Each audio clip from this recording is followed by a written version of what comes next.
Salut à tous, aujourd'hui on se retrouve pour l'épisode numéro 81 de l'After Zap Image. On va débuter avec une déclaration d'Edinson Cavani. Il nous parle de Neymar. Neymar, à ses coéquipiers de sélection, était un garçon accompli qui s'est marqué sous la pression. Nous n'avons pas besoin d'être amis, mais sur le terrain, on sait, donc on savait un petit peu qu'il n'était pas vraiment ami en dehors du terrain. Après, si Cavani est heureux de ce que lui apporte Neymar sur le terrain, tant mieux pour lui. Moi, je trouvais qu'un petit peu, des fois, Neymar, il ne le servait pas tout le temps sur le terrain Cavani. Donc, bon, si Cavani, lui, il trouve que c'est déjà suffisant, tant mieux pour lui. J'espère que les deux vont pouvoir continuer à apporter beaucoup au Paris Saint-Germain, qui jouera d'ailleurs son match de Ligue des Champions demain face au Celtic Glasgow. C'est quand même une belle association lorsque les deux sont vraiment au top niveau. Je pense que le Paris Saint-Germain a vraiment de très très bons joueurs avec ces deux joueurs. En plus, on peut rajouter aussi Kylian et Mbappé peuvent aller très très loin. Il faut vraiment que l'osmose qu'il y a en ce moment entre toute cette ligne d'attaque continue comme ça, et le Paris Saint-Germain pourra prétendre, pourquoi pas, à remporter cette Ligue des Champions.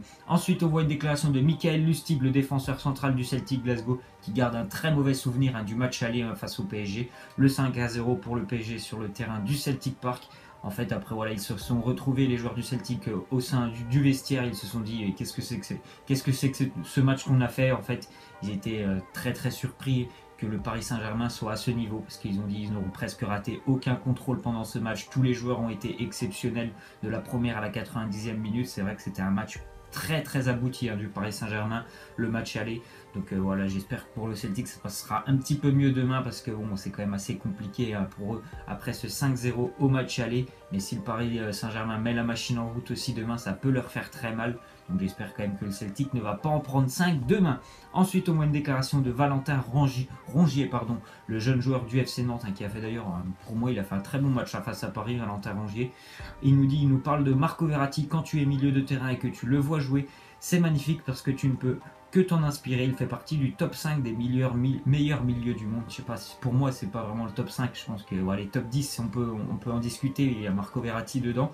C'est vrai que quand il est en forme, Marco Verratti, c'est intéressant. Il y a un super joueur à regarder. Par sa petite taille, il a vraiment une vision du jeu qui est très très propre. Il a aussi une relance très propre, il a un très bon placement. En plus de ça, c'est quelqu'un qui a l'agnac sur le terrain. Il s'accroche souvent avec les milieux adverses ou les défenseurs. C'est un joueur assez intéressant quand même pour le Paris Saint-Germain, de très très haut niveau lorsqu'il est vraiment en forme. Par exemple, là, il y a une semaine, quand il a fait le match aller du barrage face à l'Italie, il n'était pas du tout en forme avec l'Italie. Puis voilà, il revient au Paris Saint-Germain, ça va beaucoup mieux pour lui. J'espère qu'il va pouvoir continuer à garder la forme, parce que lui aussi, c'est quand même un joueur qui est quand même assez régulièrement gêné par des petits pépins physiques. Ensuite, on voit une déclaration d'Habib Beye. Il nous dit: il faut arrêter de penser que parce que l'OM a fait 5 victoires, c'est un exploit. C'est quand même l'Olympique de Marseille. Bon, c'est vrai, Marseille, c'est un club assez huppé du championnat de France. Donc voilà, c'est parce qu'ils font rarement quand même 5 victoires de suite en Ligue 1. Cette année, je crois que c'est arrivé une fois, mais bon, faut aussi arrêter de sous-estimer ce club qui a quand même des moyens assez incroyables. Donc voilà, 5 victoires, c'est quand même assez normal si Marseille est capable de le faire. Maintenant, il faut qu'ils rééditent un peu plus souvent ce genre de performance.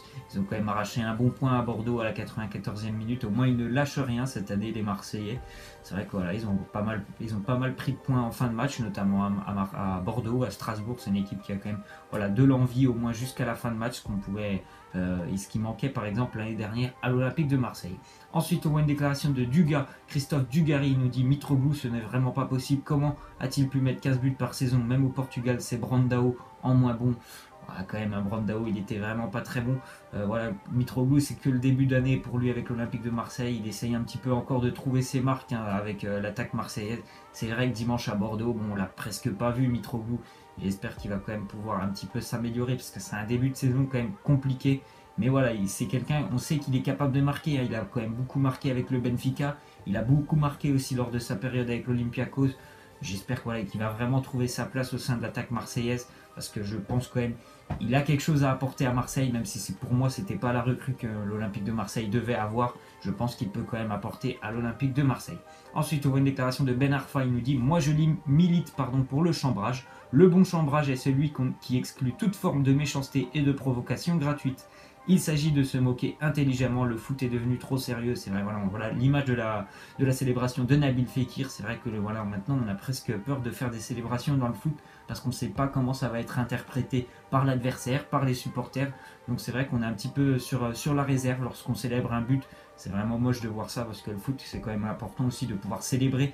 Hein, le foot, c'est quand même l'essence du sport. L'essence du sport en lui-même, c'est de célébrer ses buts, de marquer, de célébrer avec ses supporters. Si on ne peut même plus faire ça maintenant, c'est quand même assez ridicule ce qui a suivi le but de Fekir du côté de Saint-Etienne. Ensuite, on voit une déclaration de Bartomeu, le président du FC Barcelone. Il nous dit: s'il y a des opportunités pour améliorer l'équipe pendant le mercato hivernal, nous devons toujours les saisir.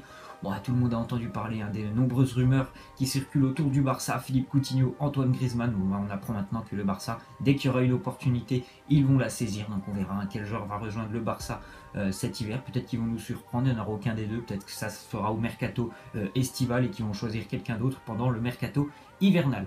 Ensuite, on voit que le Real Madrid s'intéresse à Alexis Sanchez, le joueur d'Arsenal. Comme vous le savez, on vous l'a déjà dit avec Bisbis à de nombreuses reprises, Alexis Sanchez il va normalement quitter Arsenal cet hiver parce que s'il part au mercato estival, il partira gratuitement. Donc l'intérêt pour Arsenal, c'est quand même de le vendre en hiver pour qu'il récolte une certaine liquidité. Le Real Madrid qui est toujours en panne offensivement, voilà, Cristiano Ronaldo, Karim Benzema, c'est vraiment pas un très bon début de saison. Il cherche toujours quelqu'un qui pourrait amener un petit peu de fraîcheur au sein de l'attaque du Real Madrid. Il s'intéresse à Alexis Sanchez, bien sûr. Il n'y a pas que le Real qui s'intéresse à Alexis Sanchez. Manchester City est toujours aussi sur le coup. Dans le groupe du Real Madrid en Ligue des Champions, le Borussia Dortmund va recevoir Tottenham ce soir. Et il y aura un joueur qui sera de retour, Pierre-Emerick Aubameyang, après sa suspension ce week-end, suspendu par le club. Il n'était pas suspendu sur le terrain, mais il était suspendu par le club à cause de trop nombreux retards lors des entraînements du Borussia. Match important pour le Borussia Dortmund ce soir. S'ils veulent continuer à espérer une place qualificative en Ligue des Champions, il va falloir jouer ce match à fond et pourquoi pas s'offrir une finale dans 2 semaines. Une finale qui sera jouée quand même face au Real Madrid, donc ça sera assez compliqué, mais il faut au moins gagner ce soir face à Tottenham pour espérer quelque chose, et pourquoi pas, la Ligue des Champions c'est possible, mais au moins essayer de se qualifier pour l'Europa League. Ensuite, on voit que Peter Bosz, l'entraîneur du Borussia Dortmund, il a 2 matchs pour sauver sa peau au poste d'entraîneur du Borussia. Donc il a le match de ce soir face à Tottenham en Ligue des Champions et le derby de samedi. Le match très important pour le Borussia et pour Schalke parce que c'est un derby très très connu en Allemagne, le match entre le Borussia et Schalke. Voilà, le Borussia est dans une spirale vraiment négative depuis plus d'1 mois. C'est que des résultats, que des mauvaises contre-performances pour le Borussia Dortmund. Alors j'espère que ça va être une très bonne semaine pour le Borussia. J'ai des doutes parce que déjà le match vendredi face à Stuttgart, ça ne m'a pas rassuré. J'espère qu'ils vont être capables de battre Tottenham ce soir. Et en plus de ça, ce derby très important samedi. Mais j'ai quand même des doutes. Je pense que c'est peut-être possiblement la dernière semaine de Bosz en tant que coach du Borussia. Ensuite, on voit que l'AC Milan pourrait être privé de Coupe d'Europe, tout simplement par rapport au fair play financier. On apprend que le Milan AC, il y a pas mal de choses qui se passent au Milan AC. Ils attendaient beaucoup plus au niveau du classement déjà, au niveau des revenus aussi, les investisseurs chinois qui possèdent le club de l'AC Milan maintenant. On apprend aussi que l'investisseur chinois, il n'aurait peut-être pas tant d'argent qu'il pouvait le laisser entendre. Donc il y a pas mal de problèmes du côté du Milan AC. Le fair play financier s'est introduit parce que le Milan AC a beaucoup investi aussi cet été sur le marché des transferts. Le fair play financier l'UEFA est entré dans cette histoire pour voir un peu comment ont été achetés tous ces joueurs. Et visiblement, il y a des choses assez louches, donc pourquoi pas le Milan AC exclu des Coupes d'Europe dès l'année prochaine. Ensuite, on voit une déclaration d'Antoine Griezmann. Il nous dit: je suis content de mes matchs avec la sélection, mais avec mon club, je n'ai réussi que 2 ou 3 matchs. Il faut réussir à trouver le pourquoi et travailler. C'est vrai que c'est une période aussi assez délicate pour Griezmann avec l'Atlético Madrid, pour lui déjà personnellement, et ainsi que pour le club de l'Atlético, qui a énormément de difficultés à enchaîner les résultats en ce moment. Je trouve qu'il est un petit peu plus esselé que d'habitude, Griezmann avec l'Atlético. On sait que l'Atlético c'est surtout un jeu défensif, mais quand même avant il se projetait assez régulièrement vers l'offensive. Là je trouve que c'est quand même assez compliqué. Griezmann il est très très souvent seul vraiment sur l'attaque, il doit se démener entièrement seul, donc c'est peut-être aussi pour ça la raison de ses mauvaises prestations en ce moment. Ensuite on voit une déclaration de Zlatan Ibrahimovic qui a remercié tous ceux qui l'ont soutenu pendant cette épreuve et cette longue blessure qu'il a éloigné des terrains pendant presque 5 mois. Bravo à Zlatan, moi je lui dis bravo parce que il est revenu alors que il s'était blessé quand même les ligaments. Les ligaments, il y a des joueurs, ils mettent presque 1 an à revenir sur le terrain. Et Zlatan, c'est une machine. En 5 mois, il était de retour sur les terrains ce week-end lors de la victoire de Manchester face à Newcastle.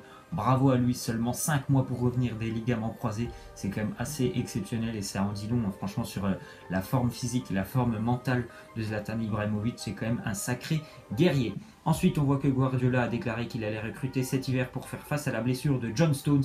John Stones, il est blessé maintenant, il me semble, normalement, c'est à peu près 1 mois et demi, hein, la blessure de John Stones avec City.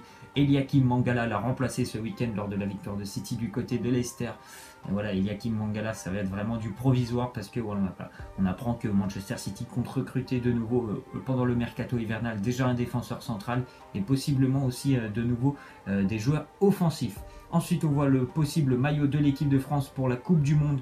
Donc c'est le maillot extérieur, voilà, un maillot classique de l'équipe de France, blanc avec le coq en bleu. Et il me semble qu'il y a un petit dégradé de couleur sur les manches, un petit peu plus grise que blanche. Moi je le trouve assez joli, le maillot de l'équipe de France. Vous pouvez me laisser en commentaire si vous l'appréciez ou pas. On va terminer avec le classement des buteurs pour le moment des les top 10 des buteurs des 5 grands championnats. Donc on voit que Cavani est leader avec 19 buts. Vous pouvez regarder le classement, il y a bien sûr les meilleurs, Lewandowski et Messi, Aubameyang. Pas de Ronaldo, hein, bien sûr. Pour moi, ma petite question de fin, ça sera quel joueur d'après vous va terminer premier de ce classement? Donc pour moi, ça sera Cavani tout simplement. Il est premier à l'heure actuelle et moi je le vois terminer premier en fin de saison. Edinson Cavani. Je pense que Messi par contre va revenir en deuxième place. Immobilier, pour moi, il va descendre un petit peu. Voilà, vous pouvez me laisser en commentaire pour vous quel joueur va terminer premier de ce classement. Voilà, c'est la fin de cet After Zap Image. J'espère que ça vous aura plu. Hein. N'hésitez pas à lâcher des likes, à vous abonner. Moi je vous laisse et je vous dis à la prochaine. Ciao.